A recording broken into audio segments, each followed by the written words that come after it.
Acclamons l'agneau de Dieu. Il est souverain. Alléluia. Gloire à l'agneau de Dieu. Il est souverain, l'agneau de Dieu. Il est souverain, c'est lui qui prend la décision finale pour notre vie.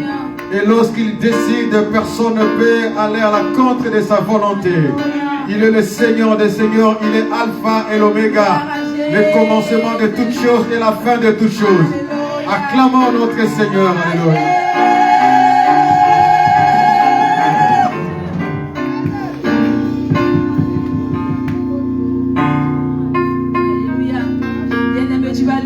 Ce matin. Alléluia. Car la Bible déclare que tout ce qui respire loue l'Éternel. Alléluia. Donc tu vas louer le Seigneur comme si c'était ton dernier jour sur la terre. Alléluia. Nous allons commencer par un chant créole. Laguez-moi votre eau. Au bord de l'eau pour être délivré. Alléluia.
roi des rois. Il est le Seigneur des seigneurs. Il est le Dieu grand et redoutable. Il est le Père de toutes choses. C'est lui qui a permis que nous soyons là cet après-midi pour le louer, pour l'élever et pour adorer, pour élever sa grandeur parce qu'il est grand. Il est redoutable et c'est Dieu là. Il est le Père éternel. Il est le Seigneur de gloire. Amen.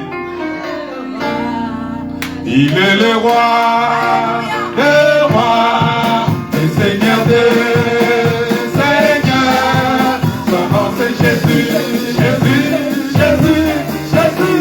Oh,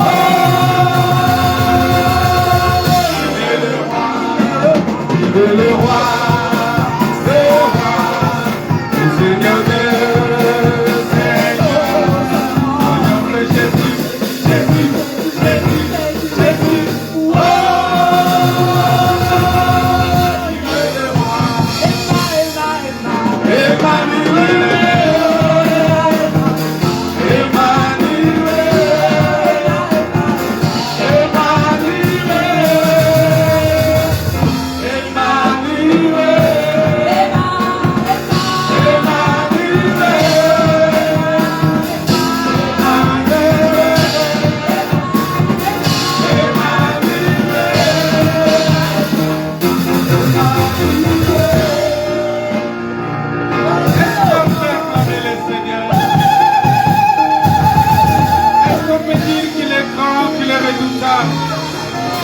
est-ce qu'on peut dire qu'il est le Seigneur de gloire? Est-ce qu'on peut dire qu'il est le Dieu tout-puissant? Il est notre Seigneur, il est le Dieu. C'est lui qui nous a sauvés. C'est lui qui nous a créés à son image, à sa ressemblance. C'est lui notre Dieu. C'est lui le Père de toutes choses. C'est lui ton Père. Est-ce que tu connais ton Dieu? Parce que nous avons dit connaître Dieu, c'est le servir. Servir Dieu, c'est l'adorer. Servir Dieu, c'est se consacrer à lui. Et adorer Dieu, c'est tout un sacrifice. Il faut devenir sacrifice pour Dieu. Il faut devenir sacrifice pour la gloire de Dieu. Et je me dis, Seigneur, je sacrifie mon temps pour toi. Je me sacrifie moi-même pour toi. Je sacrifie mon travail. Je sacrifie toutes les réunions de famille que je pouvais avoir. Je sacrifie tout ce que je pouvais rester faire à la maison. Je dis, Seigneur, je viens là pour te dire merci. C'est très, très important. Voilà pourquoi, à un certain moment, il faut que nous soyons en mesure d'être reconnaissants envers tout ce que Dieu fait. Pour tout ce que Dieu fait pour nous. Pour tout ce que Dieu fait. Et je dis, Seigneur, je veux véritablement sacrifier ce temps-là pour toi. Je veux dire, Seigneur, c'est un sacrifice. Et c'est ça l'adoration, en fait. Quand on vient dans la présence du Seigneur, on vient pour se sacrifier. Pour sacrifier tout ce qu'on a. Tout ce qu'on a d'important. Je dis, je pouvais peut-être être quelque part aujourd'hui. Je pouvais peut-être aller dans une réunion. Je pouvais peut-être aller à un rendez-vous très important. Je dis, Seigneur, pour la cause de ton nom, je mets ça de côté. Je viens d'abord ici. Je viens te dire merci. Et je sais que tu régleras le reste après. C'est ça, cherchez premièrement le royaume des cieux et sa justice, et le reste vous sera donné par-dessus tout. C'est très important si nous comprenons cela. Voilà pourquoi nous allons adorer le Seigneur. Nous allons adorer le Seigneur. Je vais demander aux frères de nous conduire dans un chant d'adoration. Et après cela, on va écouter la parole de Dieu. Alléluia. Merci Seigneur. Je lève mes yeux. Alléluia. Vers les montagnes, d'où me viendra le secours. Ma forteresse, c'est toi, Jésus. Mon bouclier, c'est toi, Seigneur. Que ta puissance descende sur moi. L'onction divine envers mon cœur.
Nous t'élèvons notre Dieu, parce que tu es grand, tu es redoutable.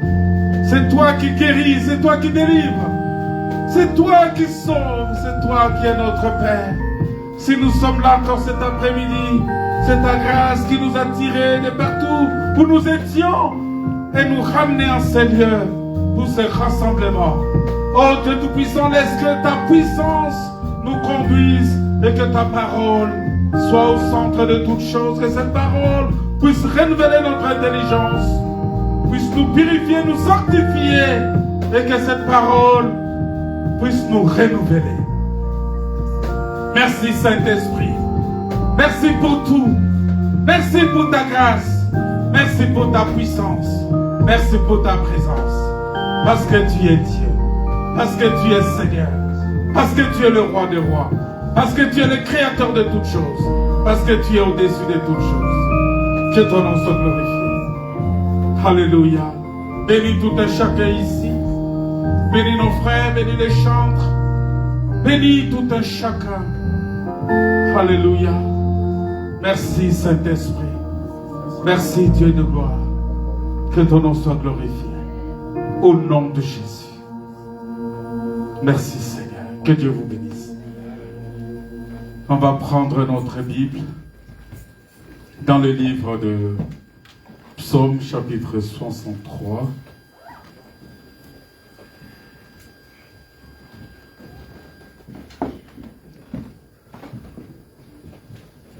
On va lire Psaume 63, le verset 1. En fait, on va lire tous les chapitres, parce que c'est pas long, c'est 12 versets, mais on va peut-être lire quelques versets, et on va s'exhorter avec ça aujourd'hui. J'étais en train de prier le Seigneur, de demander à Dieu qu'est-ce qu'il fallait dire à son peuple. Et je me disais peut-être qu'il fallait continuer le message qu'on a commencé. Et c'est ce qui a été préparé. Mais quand je suis arrivé là, pendant qu'on priait, il y a un cantique qu'on a chanté ici. Et j'ai senti la voix du Seigneur me dire, mais écoute, il faut parler de ce que je te dis maintenant. Et je vais parler de ça. Le psaume 63. Vous voyez qu'au tableau, ce n'est pas le texte qui est mentionné. Donc, c'est un autre texte que je donne maintenant pour qu'on puisse, que le Saint-Esprit nous conduise. Je ne sais pas ce que je vais dire, mais je sais que le Saint-Esprit va nous permettre de parler de ça. Amen. Amen. Amen. On va lire la parole de Dieu. Psaume chapitre 63, le verset 1 jusqu'à... On va commencer la lecture au nom de Jésus. Psaume de David, lorsqu'il était dans le désert de Juda.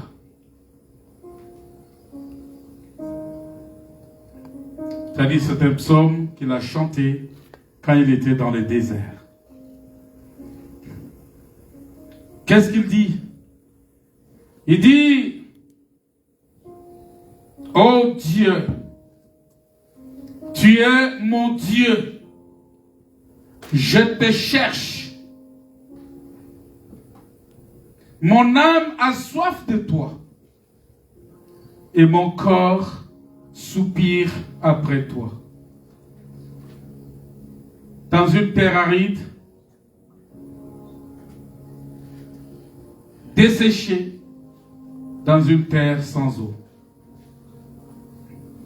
Pour voir, il dit, ainsi je te contemple dans le sanctuaire, pour voir ta puissance et ta gloire. Car ta bonté vaut mieux que la vie. Mes lèvres célèbrent tes louanges. Je te bénirai donc toute ma vie. Je lèverai mes mains en ton nom. Mon âme sera rassasiée comme des mets gras et succulents. Et avec des cris de joie sur les lèvres, ma bouche te célébrera. Lorsque je pense à toi sur ma couche, je médite sur toi pendant les veilles de la nuit, car tu es mon secours, et je suis dans l'allégresse à l'ombre de tes ailes. Mon âme est attachée à toi, ta droite me soutient.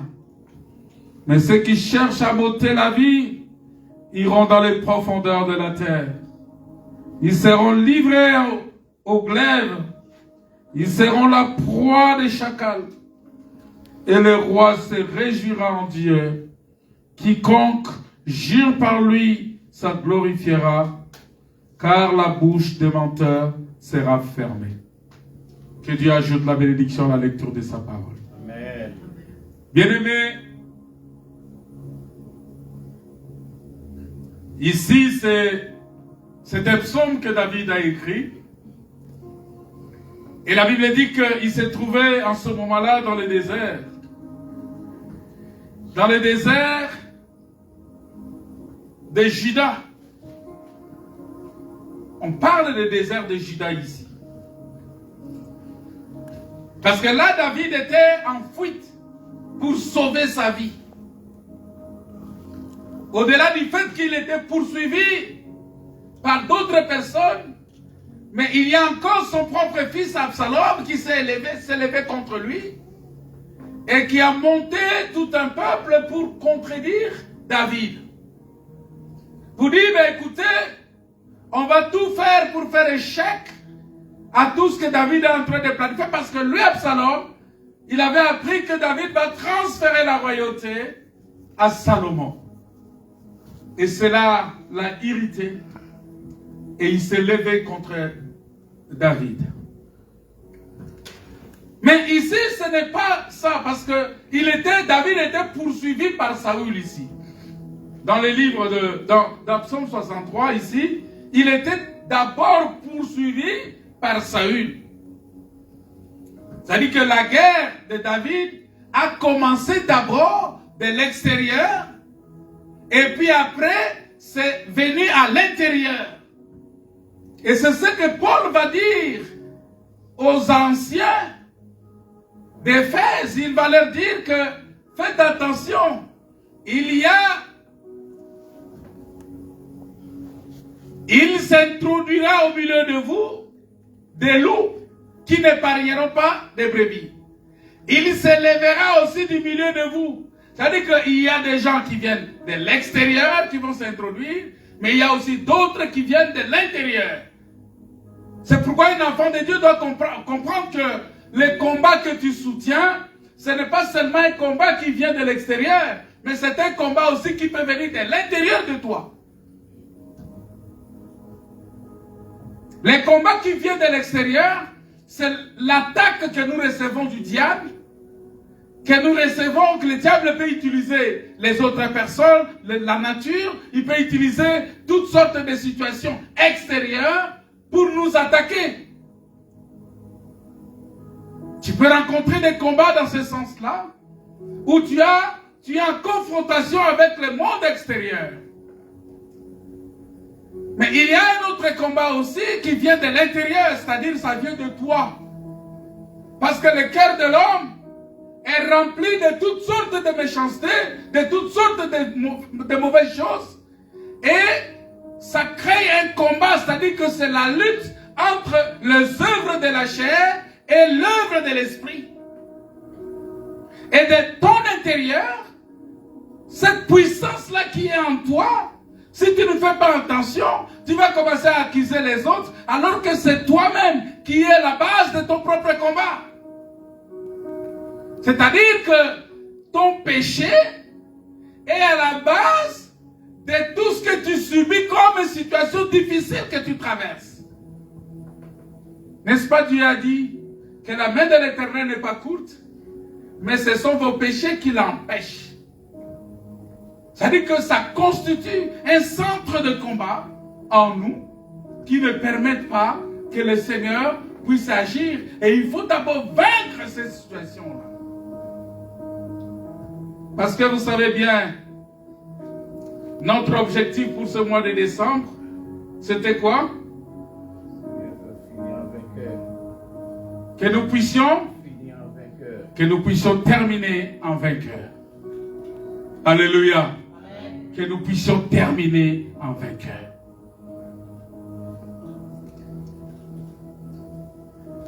Alors David, pendant qu'il était dans cette fuite-là, pendant qu'il était poursuivi par Saül, la Bible dit qu'il a séjourné pendant de longues périodes dans le désert.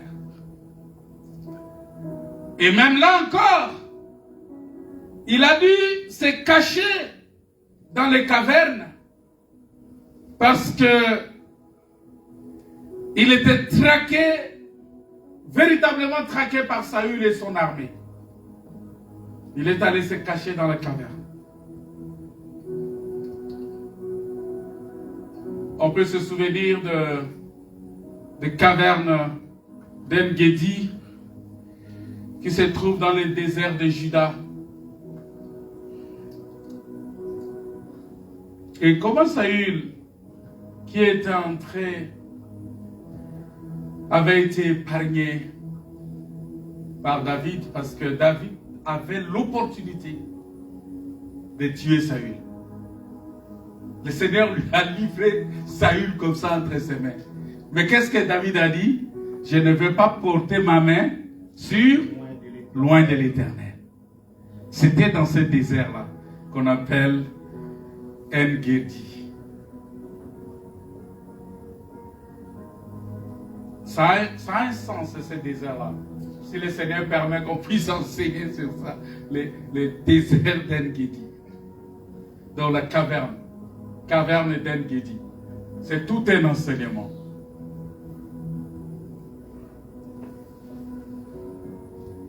C'est ainsi que dans ce psaume 63, David va faire allusion à cette expérience-là qu'il a traversée, cette expérience spirituelle qu'il a connue dans ce désert.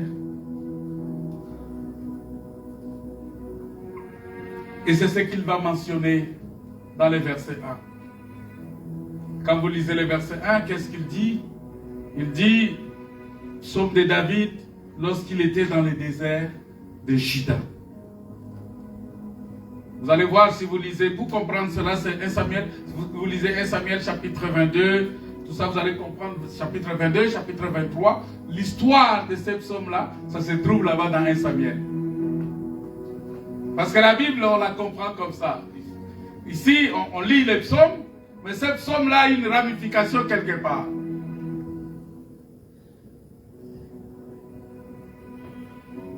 Parce que nous devons comprendre que le désert n'est pas une oasis. Ah, c'est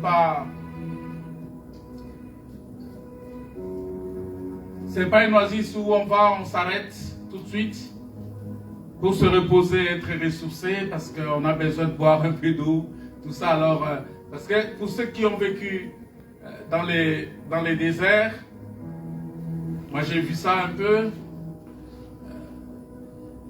Lorsque j'étais au Tchad, dans le désert, il y a des oasis. Et oasis, c'est là où tu peux facilement trouver de l'eau. Et c'est là où beaucoup de gens, des voyageurs du désert, ils viennent, ils se ressourcent là. Ils arrivent là, ils prennent un peu d'eau, parce qu'il y a des bas-fonds. Et dans ces bas-fonds-là, on peut trouver facilement de l'eau. Et puis, quand on mange, on se ressource. Et puis, on se lève, on continue la marche. C'est la même chose au Niger, c'est la même chose dans le désert d'Agadez, là-bas, vers le nord vers le Niger, en allant vers la Libye. Alors, quand vous arrivez dans un lieu comme ça, parce que, bien aimé, parcourir le désert, c'est pas facile. Hein? C'est quelque chose de très, très, très compliqué. Très, très, très, très compliqué. Parce que le désert, c'est une terre aride. Et c'est quoi une terre aride? C'est une terre qui est sèche. Il n'y a pas d'eau. Donc, trouver l'eau facilement comme ça dans les déserts, ce n'est pas facile. Le désert, c'est un endroit où tout est dur. C'est un endroit qui est vide, sans végétation. Comprenez ça. Sans végétation.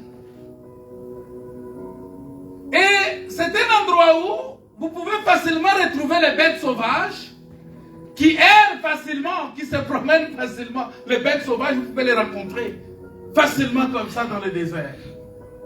Parce que c'est un lieu, peut-être il faut qu'on fasse l'expérience un jour.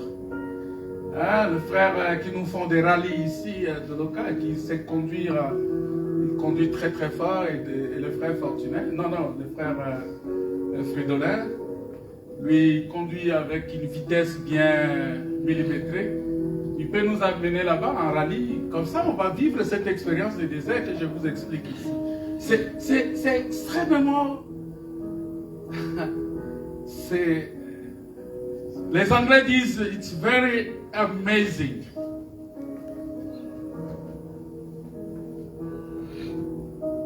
Les déserts. Il faut faire cette expérience-là. Un lieu totalement desséché.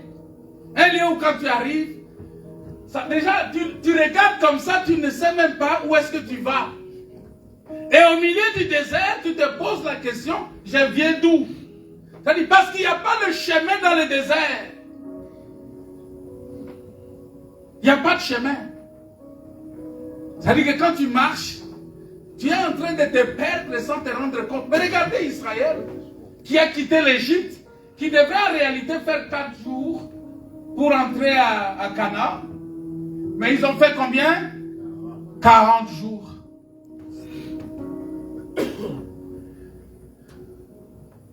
Ils ont fait 40 jours? 40 ans. 40 ans. Vous avez vu? Ils ont fait 40 ans. La première année, ils étaient sortis. La première année, ils avaient le tabernacle dans la main, mais ils ne savaient pas qu'ils avaient le tabernacle. La deuxième année, c'est l'année où ils vont construire le tabernacle et Dieu va descendre et habiter au milieu d'eux. Et quand Dieu va descendre, Israël, par la désobéissance, Dieu les a fait contourner dans Sinaï. Ils sont restés errés là-bas pendant 38 ans. 38 ans d'errance qui correspondent à 38 ans de l'homme qui était à côté de la piscine de Bethesda. Cet homme-là, qui était à côté de cette piscine de Bethesda, et qui attendait qu'un ange puisse agiter l'eau, afin que lui puisse plonger pour être guéri. Et c'était comme ça Israël. Israël était perdu dans le désert. Et Israël attendait s'il y a quelqu'un qui va agiter l'eau pour que lui puisse plonger. Qui est capable? Qui va ouvrir le chemin? Et Dieu a dit, ne savez-vous pas que je vais faire une chose nouvelle? Et c'est sur le point d'arriver. Quelle est cette chose nouvelle-là? Je vais tracer le chemin dans le désert pour vous. Je vais tracer un chemin nouveau dans le désert pour vous. Je vais faire couler le fleuve pour vous. Voilà pourquoi, bien-aimés, nous disons que connaître le Seigneur, c'est quelque chose d'extraordinaire. Là où le monde est en train de se plaindre, là où les gens sont en train de pleurer, mais toi qui connais le Seigneur, tu te dis, toutes choses concourent au bien de ceux qui aiment Dieu. Et tu n'as pas le temps de te plaindre. Tu rends grâce à Dieu. Et en rendant grâce à Dieu, le Seigneur opère des miracles dans ta vie. Amen. Le miracle vient souvent dans nos vies quand nous rendons grâce à Dieu. Amen. Même si la situation devient difficile, même si la situation devient inconfortable, tu te dis, mais qu'est-ce que je vais faire? Je n'ai aucune issue parce que le désert ici, c'est un endroit où tu n'as personne sur qui compter. C'est ce que ça veut dire le désert. David, en se retrouvant dans le désert, ça veut dire qu'il s'est retrouvé dans un endroit où il n'a personne sur qui compter. Et c'est ce que Dieu aime. Vous savez pourquoi? Parce que Dieu, il veut que tu te retrouves dans une situation où tu n'as personne sur qui compter. Et quand lui va venir en aide, tu vas lui rendre grâce. Parce que Dieu n'aime pas partager sa gloire avec une autre personne. Si tu es en difficulté, Fridolin, et que ton frère Makoso te vient en aide, Dieu va dire non, parce que ton frère est encore là, il est capable de te soutenir, donc il ne peut rien faire, il te laisse continuer. Mais c'est lorsque même ton propre frère ne sera plus en mesure de t'aider. Ta propre femme ne sera plus en mesure de t'aider. Ton propre fils que tu as enfanté, tu es en difficulté.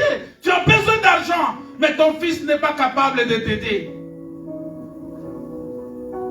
Ça devient un problème. C'est en ce moment-là que tu vas comprendre que non. Ici, le désert là est réel. Alors dans le désert, qu'est-ce que je fais? Je me tourne vers Dieu. Je lève les yeux vers les montagnes.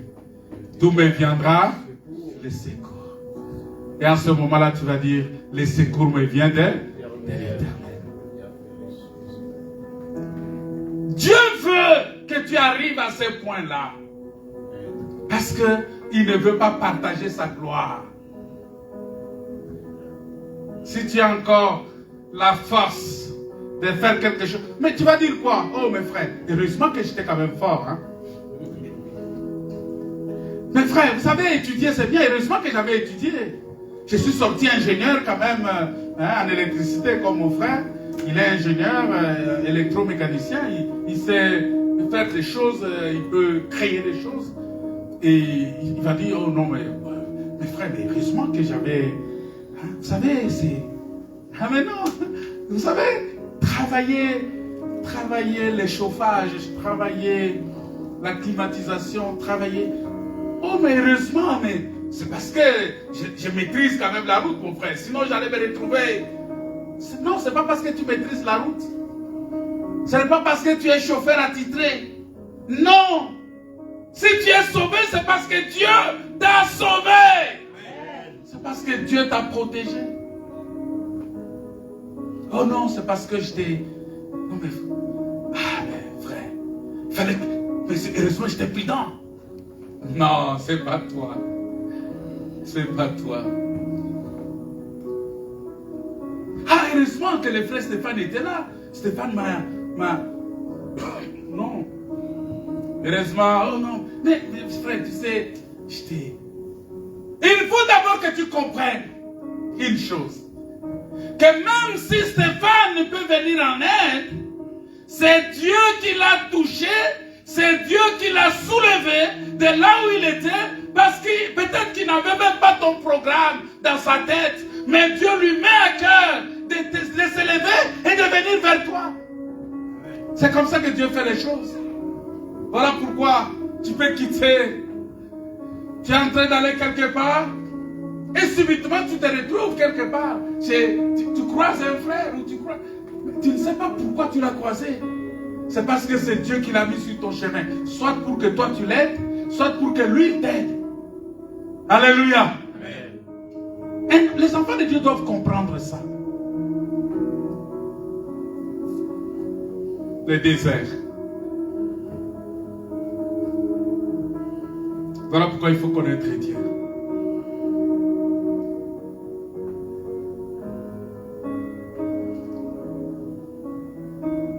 Vous savez que le désert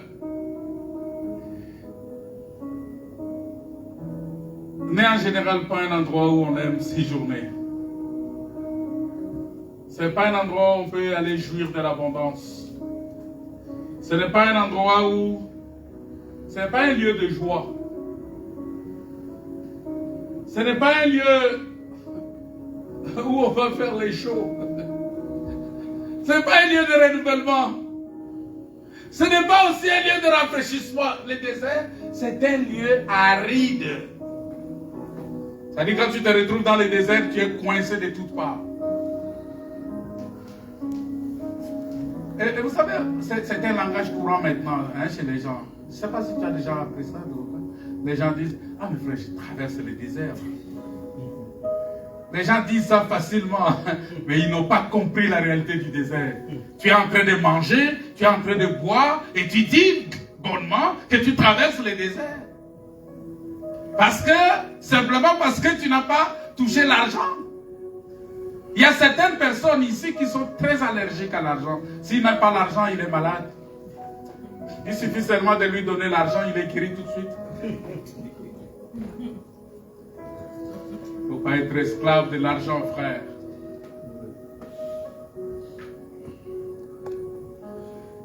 Même s'il mange, même s'il a des vêtements, mais si sa poche est vide.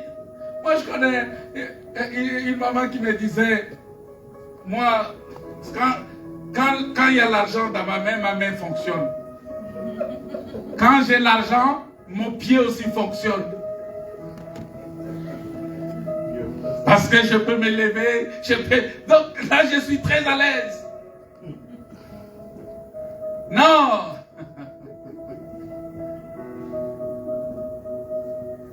Commence d'abord par cultiver cet état d'esprit-là. Qu'avec ou sans argent, tu glorifies le Seigneur. Amen. Et le Seigneur ne t'abandonnera pas. Amen. Il mettra toujours à ta disposition ce qu'il te faut pour vivre. Parce que le Seigneur ne permettra pas que tu meurs par manque d'argent. Peut-être que tu ne peux pas avoir de gros montants pour réaliser de gros projets que tu as dans ta tête.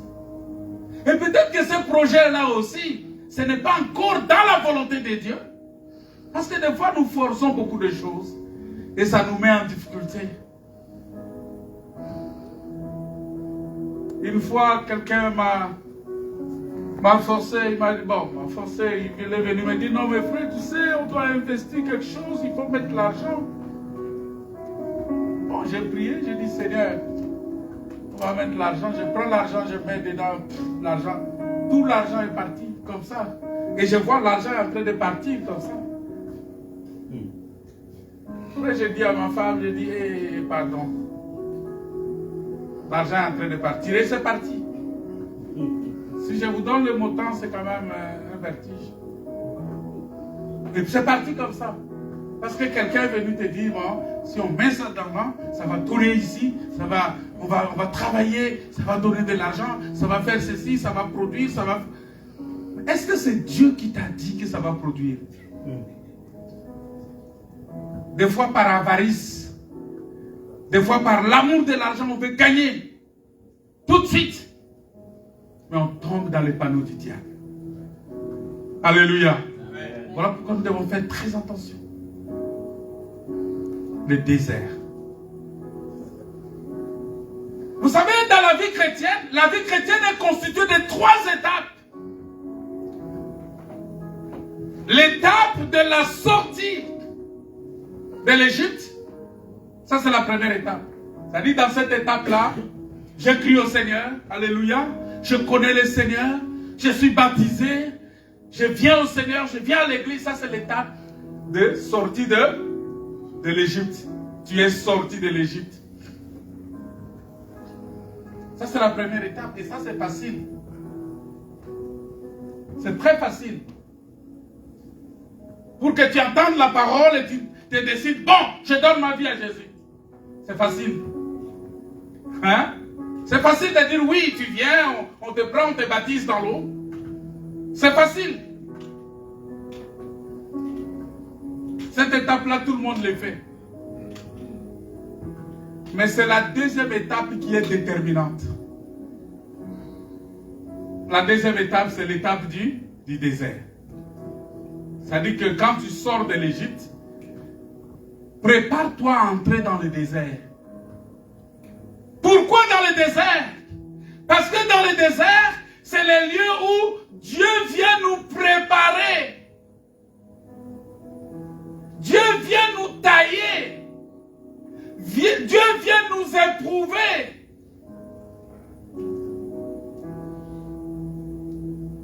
C'est le moment, c'est le lieu de la persévérance.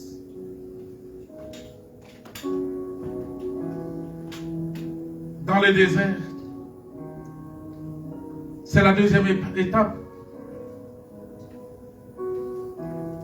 Voilà pourquoi tous ceux qui marchent avec Dieu sont passés et passent à un moment ou à un autre durant leur vie par cette école pénible du désert. Pourquoi?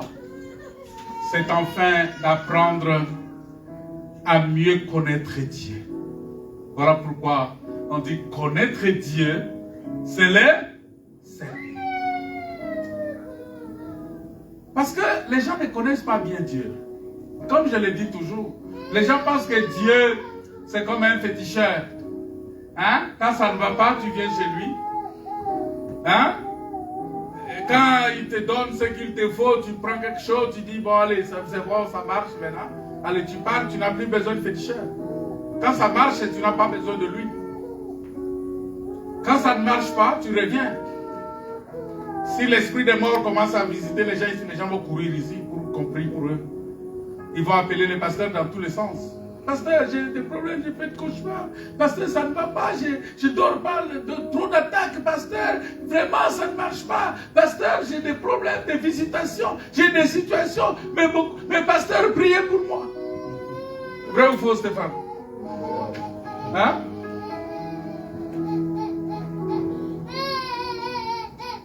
Parce que en ce moment-là, on veut justement que le Seigneur nous donne ce que nous voulons. Mais on n'a pas besoin de rechercher la volonté et faire la volonté de Dieu. Non. On veut seulement qu'il nous donne ce que nous voulons. Et en ce moment-là, on peut obéir à Dieu pendant ce temps-là. Une soumission, vous allez voir une assiduité. C'est-à-dire quelqu'un devient assidu dans le temple et il vient au culte et il ne s'absente pas. Vous proclamez les jeunes, il est là. Vous savez que quand il y a un problème comme ça, où on dit, ah non, il a des esprits qui la visitent, où tout est bloqué, tout ça. Et on programme les jeunes ici, mais les gens vont venir. Frère, c'est parce que vous avez de quoi manger. Hein, je l'ai dit le dimanche passé. Hein. Parce que vous avez facilement de quoi manger ici. Vous avez de l'eau à boire. Mais si on arrivait au moment où on vous coupe l'électricité pendant une semaine, vous n'avez pas de courant. Et l'État ne vous donne même pas d'explication pourquoi vous n'avez pas de courant. L'État ne vous dit rien. Pourquoi vous n'avez pas d'eau à la maison? Vous allez au marché, aujourd'hui, le pain était à 1 euro, demain ça devient 3 euros. Il n'y a personne qui va vous rendre compte, qui va vous dire pourquoi c'est monté comme ça. Vous êtes obligé d'acheter. Vous marchez, on sort les chars, on vous tire dessus. Personne ne vous attend. Qu'est-ce que vous allez faire? Vous allez retourner à Dieu. Vous voyez pourquoi en Afrique, beaucoup de... Je dis, excusez-moi de pointer l'Afrique. Pourquoi en Afrique, beaucoup de gens prient Dieu? La façon dont les gens, même s'il pleut là, les gens sortent pour aller à l'église. C'est à cause de ces choses-là. Mais ici, tellement que tout est bon, tout est bien.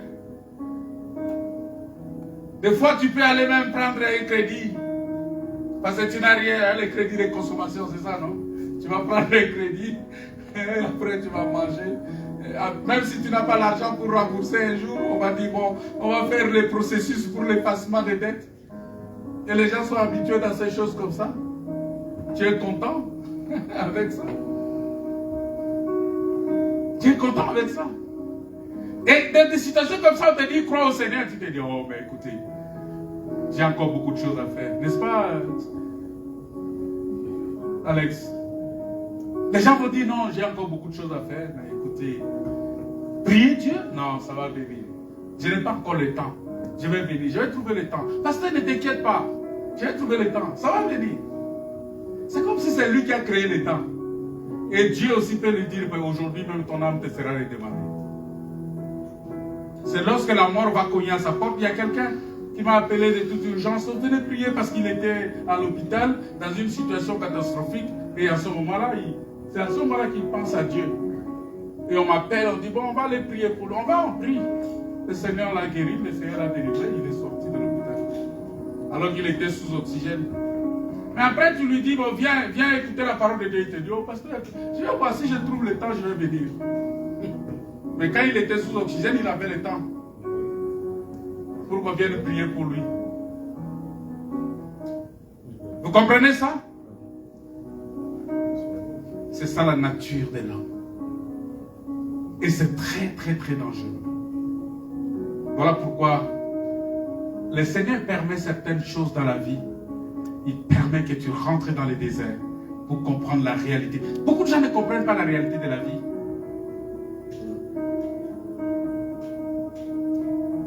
Beaucoup de gens ne comprennent pas. Parce que pour mieux comprendre, pour apprendre à comprendre, à mieux comprendre Dieu,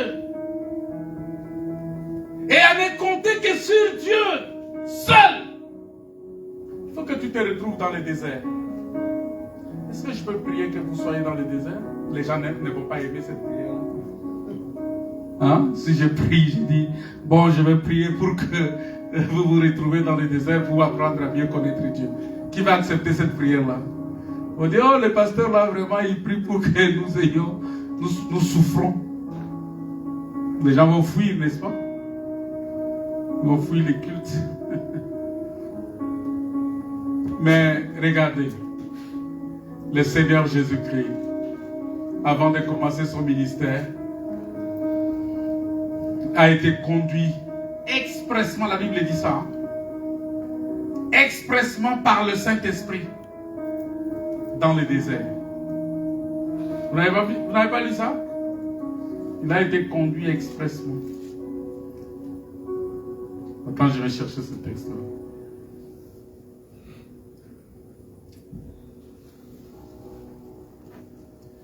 Jésus rempli du Saint-Esprit revint du Jourdain, parce qu'il était au Jourdain pour être baptisé.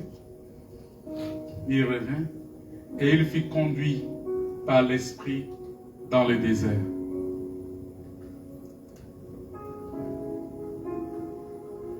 Il fut conduit par l'Esprit dans le désert. Et pourquoi? Pour y être tenté. Non, mais Dieu savait que quand il va aller dans le désert, c'est pour la tentation.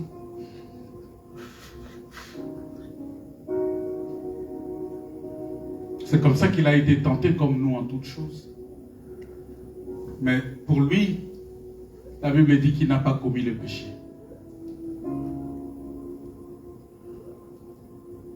Il n'a pas commis le péché. Bien-aimés, si maintenant le Seigneur permet que nous passions par le désert, c'est afin de pouvoir se révéler dans nos cœurs, afin que nous puissions les connaître, mais que nous puissions aussi les vivre d'une manière la plus intime. Vous savez, quand on se retrouve dans l'avion, moi j'ai vraiment cette expérience-là parce que je vous avais dit que j'étais déjà quelqu'un qui est tombé.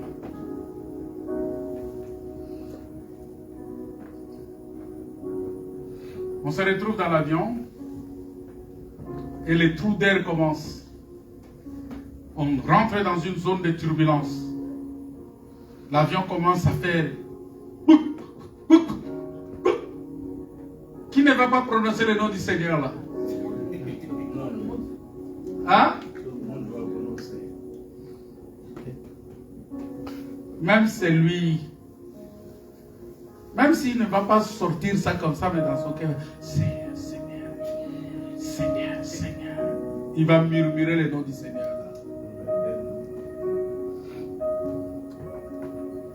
Je pense que le désert, c'est une bonne chose. C'est un moyen que Dieu utilise pour que les gens les connaissent mieux. Moi, je connais beaucoup de politiciens. Lorsqu'on les met en prison, ils connaissent Dieu dans la prison. Vous savez ça? Beaucoup de politiciens, quand ils sortent de prison, ils deviennent des chrétiens. Quand ils sont en prison, dernièrement même le président, l'ancien président ici, quand il devrait aller en prison, vous savez qu'est-ce qu'il a amené en prison? Il a amené la Bible en prison, n'est-ce pas? Parmi les documents qu'il devrait amener en prison, il y avait aussi la Bible. Vous savez ça? Parce qu'il a compris que dans ces moments-là, il n'y a que la parole de Dieu qui peut le réconforter. Donc Dieu permet des fois que tu ailles en prison. Dieu permet des fois que tu tombes malade. Dieu permet des fois que tu aies des problèmes aussi compliqués, difficiles. Tout simplement parce qu'il veut que tu le connaisses mieux. Pour le servir. Tu as une maladie pour laquelle ton pasteur a prié, fatigué. Tu as vu tous les médecins, on t'a amené chez les spécialistes et tout ça. Mais tu n'as toujours pas de solution. Le Seigneur veut que tu le connaisses mieux par cette maladie-là. Est-ce que tu connais mieux le Seigneur avec ça?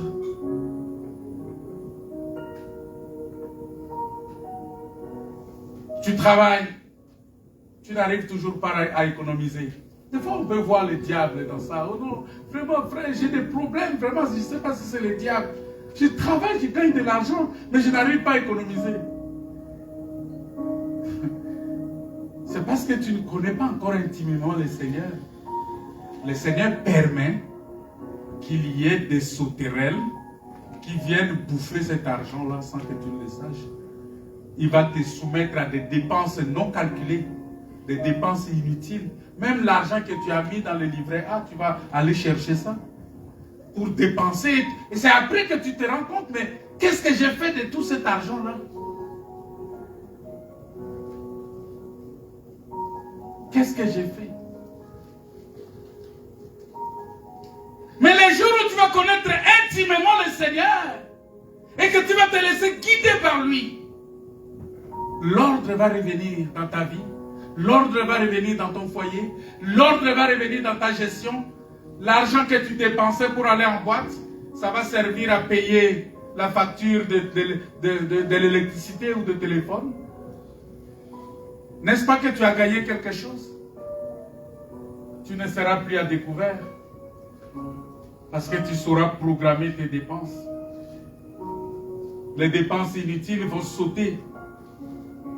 Et les dépenses essentielles vont rester. Il y a des choses qu'on attribue au diable inutilement.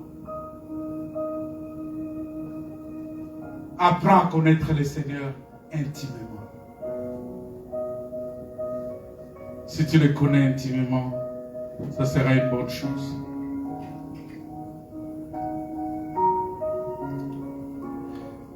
Le Seigneur veut se révéler de la manière la plus glorieuse en nous. Mais il faut...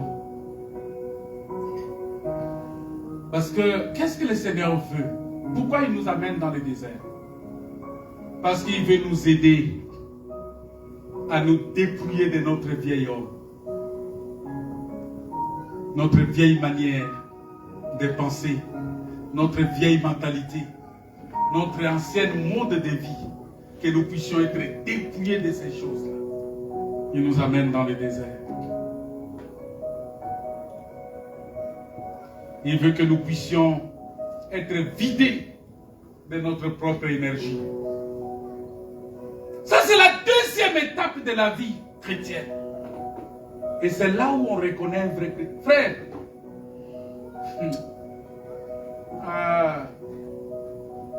je suis chrétien, c'est bien. Je suis enfant de Dieu, c'est bien. Mais il faut que tu te retrouves devant une situation difficile. C'est là où on va savoir si tu es réellement enfant de Dieu. Tu vas commencer à insulter les pasteurs, tu vas commencer à insulter Dieu, tu vas commencer à insulter tout le monde. Tu vas te dire, mais c'est fini, cette église-là, je n'irai plus. C'est fini, le pasteur n'a qu'à garder son église. C'est comme si tu viens ici pour le pasteur.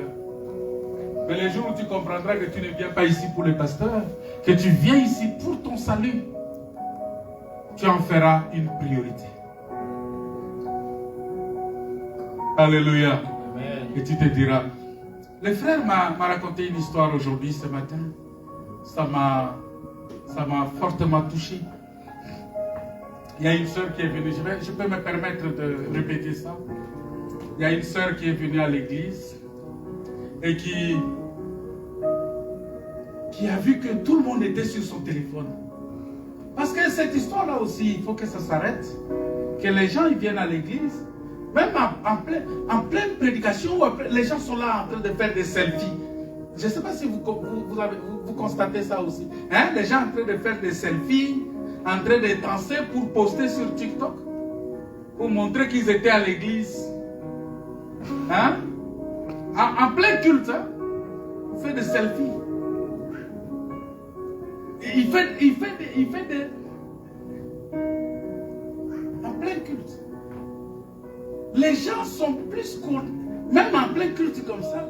Et surtout encore que, comme les gens utilisent maintenant des bibles numériques sur le téléphone, même s'il est en train de faire autre chose, il va se cacher derrière l'utilisation des bibles numériques pour en train de regarder, même il diminue tous les sons, il regarde les vidéos en plein culte.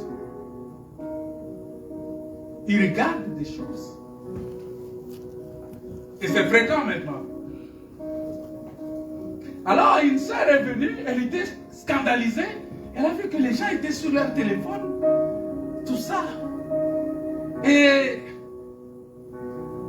la sœur l'a touché.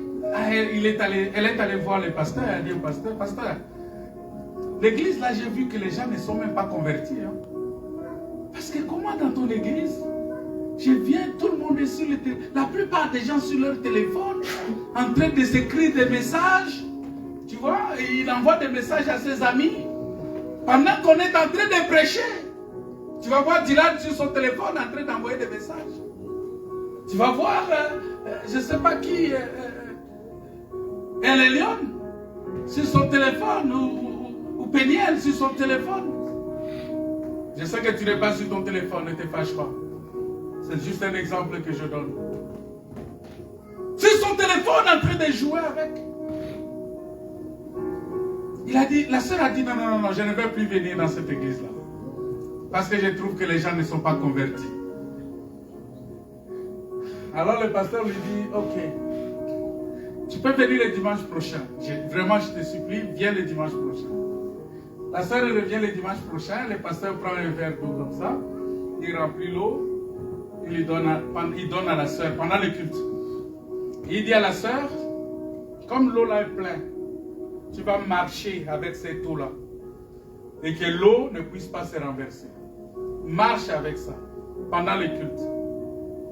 Et la sœur a pris l'eau dans sa main. Mais tu sais, avec l'eau comme ça, quand tu marches, tu dois avoir les regards fixés, n'est-ce pas?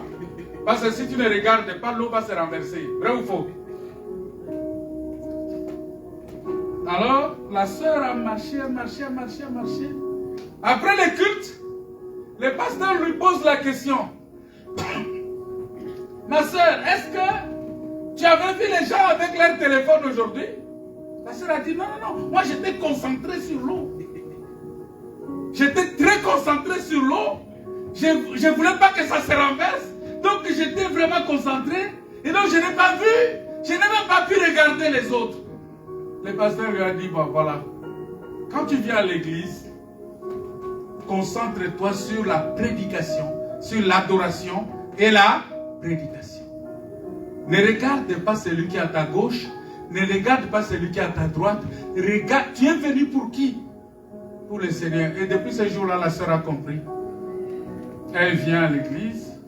Que les gens soient là en train de rire. Parce qu'il y a beaucoup de gens, quand ils viennent au culte, ils marchent, ils viennent ici devant, ils rentrent derrière, ils parlent, ça parle dans les rangs, ça parle dans les bancs, ça parle pendant les cultes. Je me pose la question, est-ce que ces gens-là connaissent Dieu? Mais toi, quand tu viens, même si les gens sont en train de parler à côté, ne les regarde pas. Amen. Reste fixé à la parole de Dieu. Amen. Tu vas comprendre. Il y a des choses. Vous voyez, il a utilisé une technique assez simple pour faire comprendre à la sœur là qu'il faut qu'elle soit focalisée sur l'essentiel, sur la parole de Dieu. Pour vous dire tout simplement que le Seigneur veut que tu sois vidé de ta propre énergie, de tes propres capacités, que tu sois vidé de ta capacité. C'est pour cela qu'il nous amène dans le désert. Parce que dans le désert, tu seras vidé de ta capacité. Tu ne seras plus capable de par toi-même de faire quelque chose. Et tu vas crier au secours à l'Éternel. Et l'Éternel va te venir au secours. Mais lorsque tu es encore fort, Dieu ne peut pas venir au secours. Et c'est ce qu'il a fait. Dieu a fait ça avec Moïse, qui était plein d'énergie et de savoir. Parce que Moïse, vous savez, il avait reçu une éducation aristocratique. Hein? Moïse était instruit dans la maison de Pharaon. Il était... il avait une capacité intellectuelle énorme. La Bible dit qu'il avait été instruit dans toutes les sciences égyptiennes. Si vous lisez Actes des Apôtres, chapitre 7, verset 22, vous allez voir ça, c'est pas moi qui dis, c'est la Bible qui dit ça. Parce que la Bible dit que dans Actes des Apôtres, chapitre 7, verset 22, il dit que Moïse fut instruit dans toute la sagesse des Égyptiens. Et il était puissant en parole et en œuvre. Mais Dieu, qu'est-ce qu'il dit? Dieu vient dans Zacharie, il vient dire, ce n'est pas par la force, ni par l'intelligence, mais c'est par mon esprit. Ni par la force humaine que Dieu peut faire éclater sa gloire. Non, ça ne dépend pas de moi. Ça ne dépend pas de toi. Ce que Dieu peut faire ici ne dépend de personne. Frère, on peut mettre toutes les stratégies, toutes les batteries en marche. Si Dieu ne veut pas déclencher sa gloire, rien ne se fera. Mais nous faisons notre part. Nous organisons l'évangélisation. Nous organisons la prière. Nous organisons tout ce qu'on peut faire pour garder les gens dans la foi. Mais le reste, c'est à Dieu de le faire. C'est à Dieu de le faire. Parce que la conviction, qu'est-ce que Dieu dit? Qu'est-ce que Paul dit? Moi j'ai sémé, Apollos a arrosé, et qui fait croître? C'est Dieu. La conviction pour que quelqu'un sorte du péché ne vient pas de moi, ni de toi. Tu peux beau critiquer quelqu'un qui est dans le mal, qui est dans le péché. Ce n'est pas ça qui va les changer. Ce qui va les changer, c'est que Dieu puisse les convaincre. Que le Saint-Esprit puisse les convaincre en ce qui concerne le péché. Parce que c'est ça la mission du Saint-Esprit. Mais ça passe par la connaissance de la vérité. Parce que la Bible dit, vous connaîtrez la vérité et la vérité vous affranchira. La conviction du Saint-Esprit passe par la connaissance de la vérité. Voilà pourquoi il est important pour nous de transmettre la connaissance de la vérité, la connaissance de Dieu. Et si quelqu'un connaît Dieu, connaît la vérité, cette vérité-là va les transformer au temps voulu de Dieu. Parce que Dieu a un temps fixé pour chaque chose. Voilà pourquoi un jour j'étais avec une sœur qui avait 15 ans, presque 20 ans dans la foi. Elle venait à l'église. Elle était là, baptisée. Mais elle était dans la fornication. Elle vivait avec un homme qui n'était même pas son mari. Pendant 20 ans. Mais malgré la prédication qu'on faisait à l'église, la sœur était touchée. Ce que j'ai aimé, et j'ai compris que c'était Dieu. Elle n'a pas fui l'église. Malgré que l'enseignement était dur, mais elle venait. Elle venait, elle était toujours là. Les soirs du samedi, elle peut aller en boîte de nuit. Mais le dimanche, vous le voyez à l'église, elle est là. Elle met ses cheveux, elle met ses choses. Quand tu la vois, tu dis, waouh, ça c'est vraiment Jézabel ici. Avec des rouges à lèvres et tout ça, il place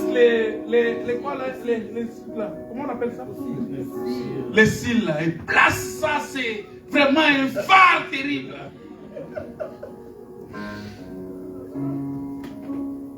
Mais les dimanches, vous le voyez à l'église. Vous la voyez là. Mais les jours où le Seigneur l'a convaincu, après 20 ans, et c'était une prédication, une petite exhortation seulement ces jours-là. On s'est dit, bon, on se lève pour prier, on commence à prier. On prie, la sœur tombe en pleurant. En tombant, elle a commencé par elle-même à arracher toutes les plantes qu'elle avait mises. Elle a enlevé tout ça. Elle a enlevé. Elle a coupé ses chaînettes, elle a coupé toutes ces choses. Elle a ramassé ça. Sous le feu de l'onction, elle est venue jeter ça ici. Je ne veux plus de ça. Il dit, Seigneur, j'ai beaucoup servi le diable. Mais c'est fini aujourd'hui. C'est fini, tu m'as convaincu. C'est fini. Elle a commencé à pleurer. Depuis ce jour-là, la sœur est transformée. Amen. Complètement transformée. Amen. Mais si les pasteurs n'avaient pas compris qu'il fallait attendre le temps de Dieu. Mais cela ne nous empêche pas d'enseigner. Cela ne nous empêche pas de parler de ça. Nous, on ne fait qu'enseigner. Mais la conviction vient du Seigneur. C'est le Seigneur qui va te convaincre en ce qui concerne le péché. Voilà, il faut continuer à prêcher. Il faut continuer à inviter les gens. Il faut continuer à parler aux gens. Il faut continuer à évangéliser. Il faut continuer à démontrer de l'amour pour tous ceux qui sont encore dans la faiblesse, dans le péché. Parce qu'ils traversent encore le moment de désert. Alléluia. Et la Bible dit que le Seigneur est sur le point de faire quelque chose de nouveau. Il veut tracer le chemin dans le désert. Quel est ce chemin-là? Jésus-Christ vient. Il dit, je suis le chemin, la vérité et la vie. C'est Jésus, le nouveau chemin que Dieu a tracé dans le désert que nous devons prendre. Si nous voulons arriver au salut, c'est lui, Jésus, qui est ce chemin-là. Il dit, je vais faire couler le fleuve C'est lui, Jésus, qui est ce fleuve-là. Il a dit à la femme samaritaine, c'est lui qui prend de l'eau que je vais lui donner. Le fleuve d'eau coulera dans son cœur. Et il n'y aura pas de faim. L'eau va couler. Stéphane, l'eau va couler. Et quand l'eau du Saint-Esprit commence à couler dans ton cœur, même si tu es où et que l'heure du culte arrive, tu vas fuir pour venir. Et il faut que l'eau là, le fleuve du Saint-Esprit coule dans vos cœurs. Maintenant, on va prier le Seigneur.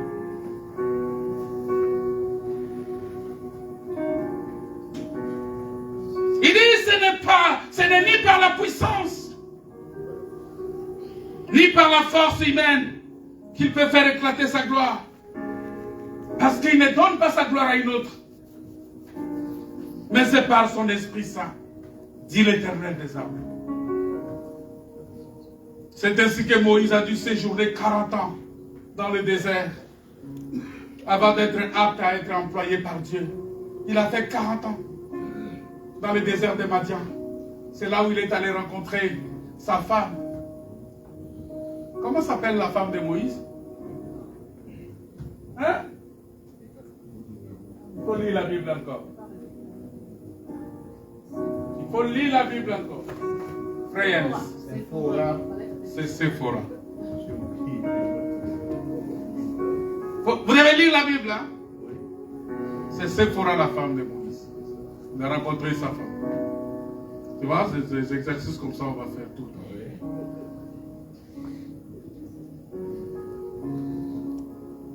Dieu l'a employé pour le salut de son peuple, avant d'être aussi prêt à recevoir la révélation de la gloire de Dieu et le plan de Dieu pour la délivrance d'Israël. Parce que Dieu l'a fait passer par le désert.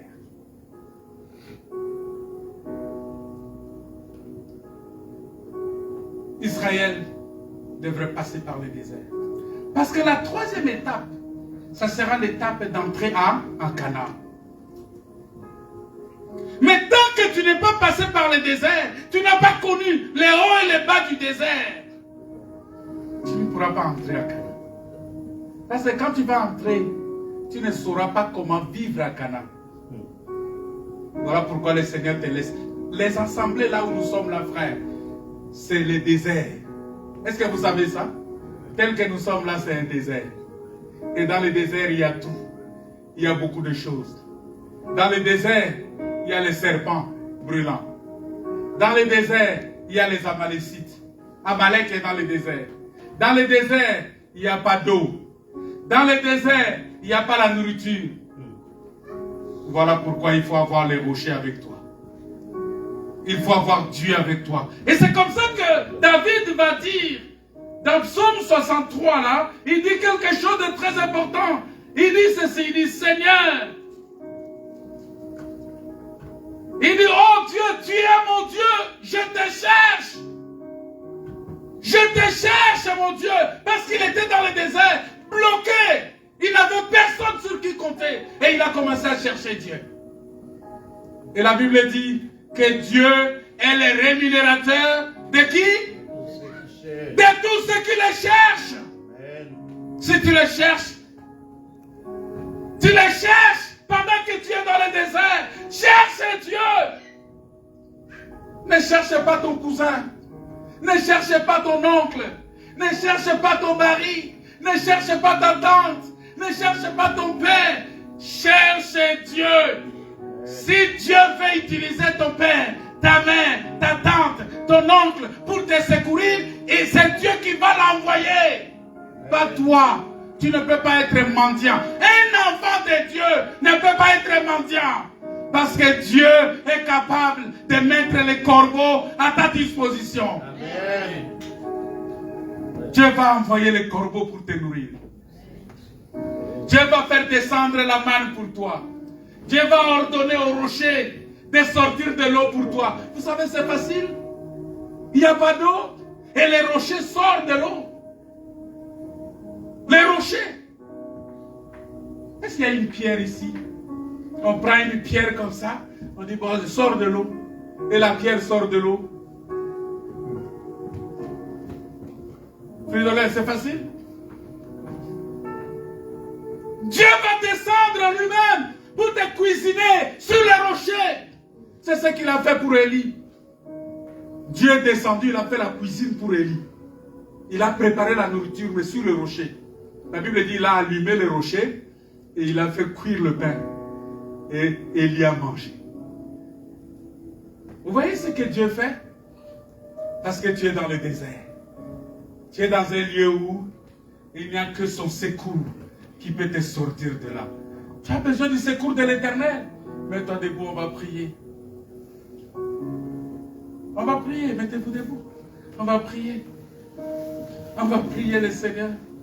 Tu vas lever les yeux vers les montagnes. Et tu vas dire, Seigneur, j'ai besoin de ton secours. Il dit, Seigneur, tu es mon Dieu, je te cherche. Mon âme a soif de toi. Est-ce que ton âme a soif de Dieu cet après-midi? Si tu as soif de Dieu, si tu as soif de l'Éternel, il va agir. Parce que Dieu est le rémunérateur de ceux qui le cherchent. Parce que David, c'est tout jeune qu'il avait appris à connaître Dieu. Dans les pâturages verdoyants de la région de Bethléem, alors qu'il gardait encore les brebis de son père. C'est là qu'il a composé les beaux cantiques du psaume 23. Quand vous lisez le psaume 23, il était berger en ce moment-là. Il a compris que le véritable berger, c'est qui? C'est l'Éternel. Il a dit, l'Éternel est mon berger. Et il a dit que l'Éternel est mon berger, je ne manquerai de rien. C'est-à-dire que même si tu te trouves dans le désert, tant que l'Éternel est ton berger, tu ne manqueras de rien. Tu ne manqueras de rien. Parce qu'il est ton Dieu. Parce qu'il est ton Seigneur. Parce qu'il est ton Sauveur. Parce qu'il est ton Dieu. Il est le Seigneur. C'est lui qui te garde. C'est lui qui te sauve. C'est lui qui te délivre. C'est lui qui te libère. Parce qu'il est ton Dieu. Il est le Dieu puissant, le Dieu vivant, le Dieu vrai. Il permet des fois des situations difficiles dans nos vies, des moments difficiles dans nos vies, parce qu'il veut faire éclater sa gloire dans nos vies. Sache que le problème que tu traverses, le Seigneur le veut pour sa gloire. Alléluia. C'est parce qu'il veut faire éclater sa gloire.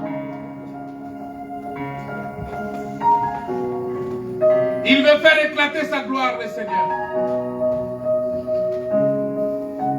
C'est pourquoi il permet cette situation-là. Ça peut paraître négligeable. Mais sache que le moment difficile que tu traverses,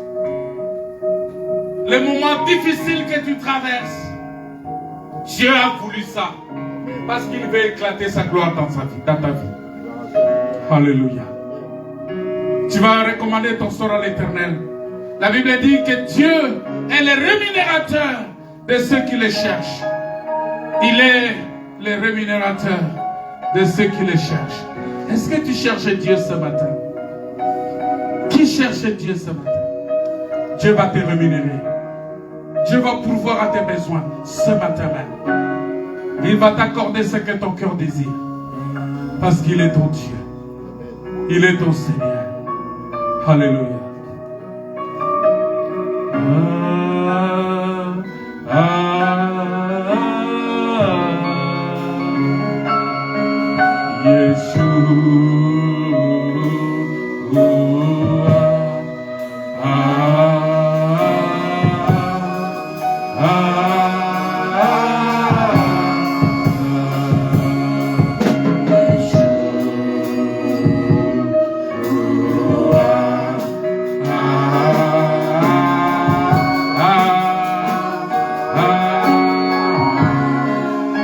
Alléluia. Merci Seigneur. Étends tes saintes mains de grâce. Manifeste ta puissance et ta gloire. Libère l'action du Saint-Esprit maintenant. Pour délivrer, pour libérer, pour guérir ceux qui ont le cœur brisé. Pour apporter la guérison, la délivrance. Parce que tu es Dieu. Parce que tu es Seigneur.